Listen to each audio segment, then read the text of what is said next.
नमस्कार दोस्तों, आज की कहानी एक मोटिवेशनल स्टोरी है। फर्ज।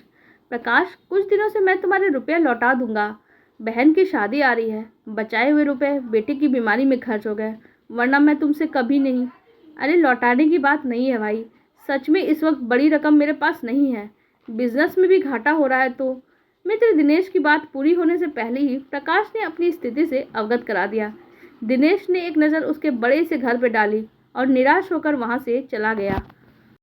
असल में दिनेश और प्रकाश अच्छे मित्र थे। एक दिन प्रकाश ने दिनेश से कहा कि वो नौकरी छोड़ के अपना व्यवसाय करना चाहता है, जिसमें कुछ रुपए कम पड़ रहे हैं। तब दिनेश ने खुशी खुशी उसकी मदद कर दी थी।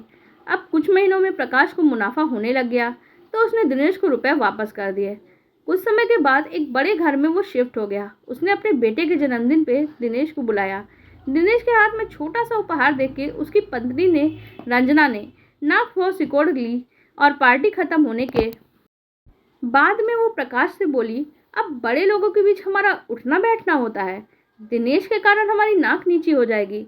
अच्छा होगा कि आप उससे दूर ही रहें। ये अच्छा चीज है। पैसे का रंग उस पर भी चढ़ रहा था, इसलिए उसने अपनी व्यवस्था का बहाना बना के दिनेश से मिलना जुलना छोड़ दिया। दिनेश की बहन की शादी इसी बीच तय हो जाती है। जेवर खरीदने के लिए उसे कुछ पैसे कम पड़ रहे थे, तो उसने प्रकाश से उधार लेना चाहा।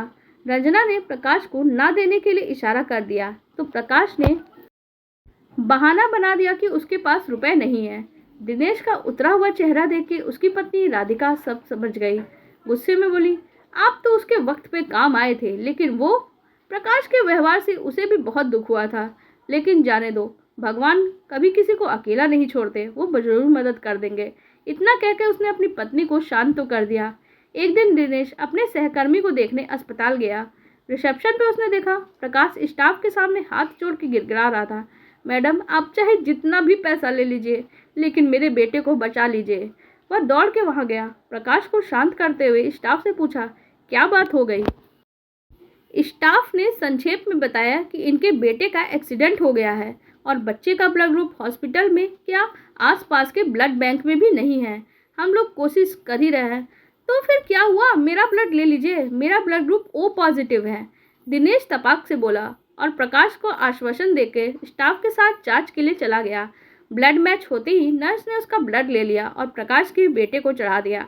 अगले दिन दिनेश जब प्रकाश के बेटे को देखने आया, तब रंजना उसके पाँव छूने लगी, तो उसने रोक दिया।